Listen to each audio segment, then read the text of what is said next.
இரண்டும் ஊழல் கட்சிகள். திரும்ப திரும்ப சொல்லப்படுகிற செய்தி அதுதான்.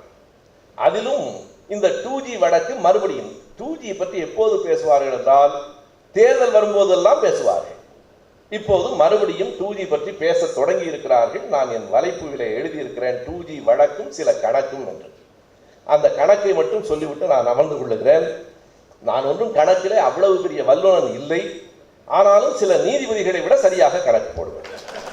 ஆகையினால் அந்த கணக்கை நான் சொல்லிவிடுகிறேன். 2G ஊழலை பற்றி பேசுகிற பெரியவர்களிடம் ஒரே ஒரு கேள்வியை கேட்கிறேன். அந்த 1,76,000 தொகை எப்படி வந்தது? 1,76,000 எப்படி வந்தது என்று கேட்டால் பேசுகிற யாருக்கும் கணக்கு தெரியாது. அந்த கணக்கு நமக்கு தெரியும், ஆசிரியருக்கு தெளிவா தெரியும். நானும் ஆசிரியர் எல்லாம் தான் முதல்ல எடுத்தோன்னு அதை பேசணும். அது வேறொன்றும் இல்லை நண்பர்களே. நாம் கையில் வைத்திருக்கிற கை தொலைபேசிக்கு இங்கே இருக்கிற உங்களுக்கு எல்லாம் தெரியும். நீங்கள் மக்களுக்கு சொல்ல வேண்டும் என்பதற்காக நான் சொல்லுகிறேன். ராசா அவர்களின் காலத்தில் அது வெகுவாக பரவிச்சு. அன்றைக்கு எவ்வளவு அந்த அலைக்கற்றைகள், அதற்கு ஒரு அளவு இருக்கிறது. அன்றைக்கு விற்ற அலைக்கற்றைகளின் அளவு 52.75 மெகாஹெர்ட்ஸ். 52.75 மெகாஹெர்ட்ஸ் எவ்வளவு ரூபாய்க்கு விற்பனை ஆயிற்று என்றால் 1 மெகாஹெர்ட்ஸ் 276 கோடிக்கு விற்பனை ஆயிற்று. இந்த 276 கோடியை 52.75 பெருக்கினால் 14,559 கோடி ரூபாய் வரும். இதுதான் அன்றைக்கு வரவு. இதை CAG என்று சொல்லுகிற தலைமை தணிக்கை கணக்காளர் வினோத் ராய் என்ன சொன்னார் என்றால், இப்படி முதலில் வருகிறவருக்கு முதலில் என்று கொடுத்ததால் இவ்வளவு குறைவாக போய்விட்டது. ஏலத்துக்கு விட்டிருந்தால் 1 மெகாஹெர்ட்ஸ் இப்போது 276 கோடி ரூபாய்க்கு விற்றிருக்கிறது.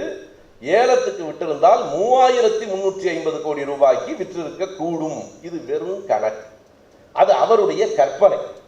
இப்போது நான் ஒரு தொடர் வண்டியிலே 2 பார்ப்பன பிள்ளைகள், படித்த பிள்ளைகள் என்னோடு பேசுகிற போது அவர்களுக்கு நான் கணக்கு சொல்லிக் கொண்டிருந்தேன்.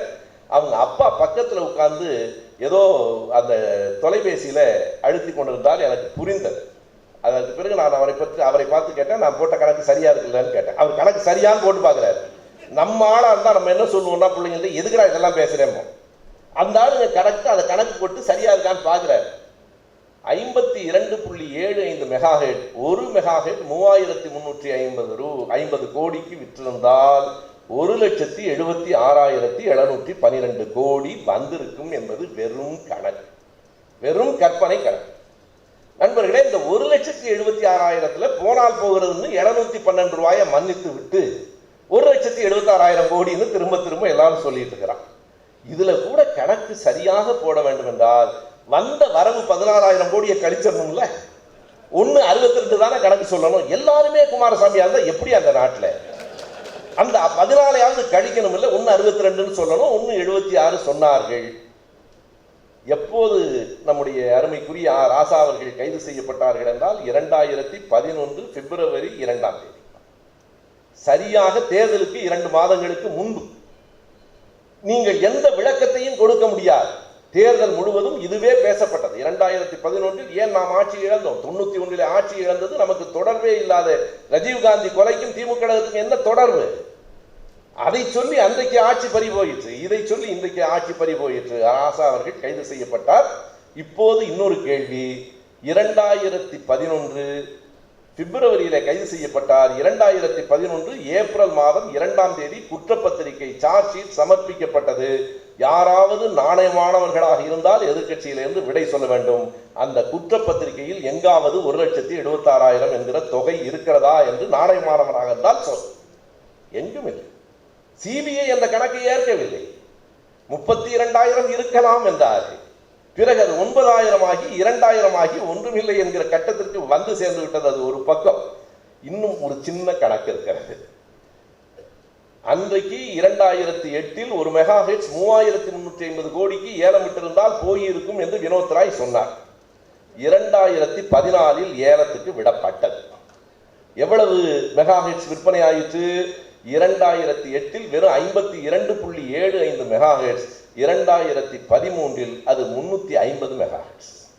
அவ்வளவு பேரிடம் இந்த கைத்தொலைபேசியை கொண்டு போய் சேர்த்தது நம் ராசாவும் தலைவர் கலைஞரினுடைய தம்பியும் தான் என்பதை குறித்துக் கொள்ளுங்கள்.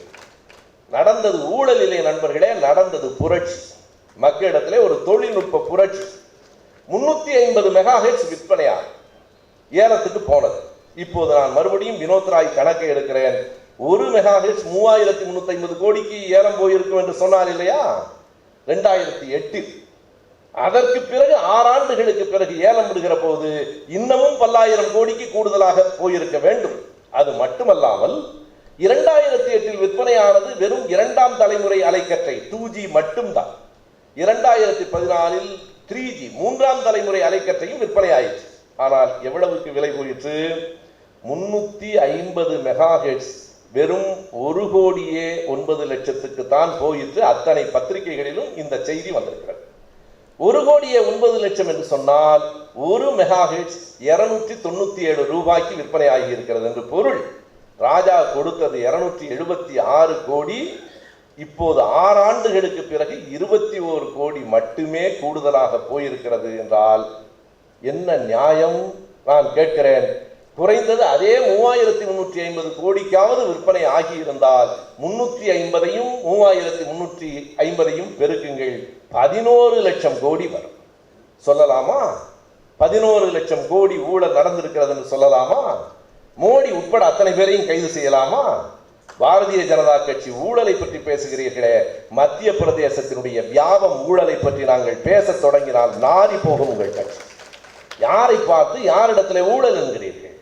இது அரசுக்கு இழப்பு என்று வினோத் ராய் சொன்னார். அதுவும் உண்மையில்லை என்பதை இந்த கணக்குகள் மூலம் நான் சொல்லியிருக்கிறேன். அந்த வினோத் ராய் இப்போது எங்கிருக்கிறார்?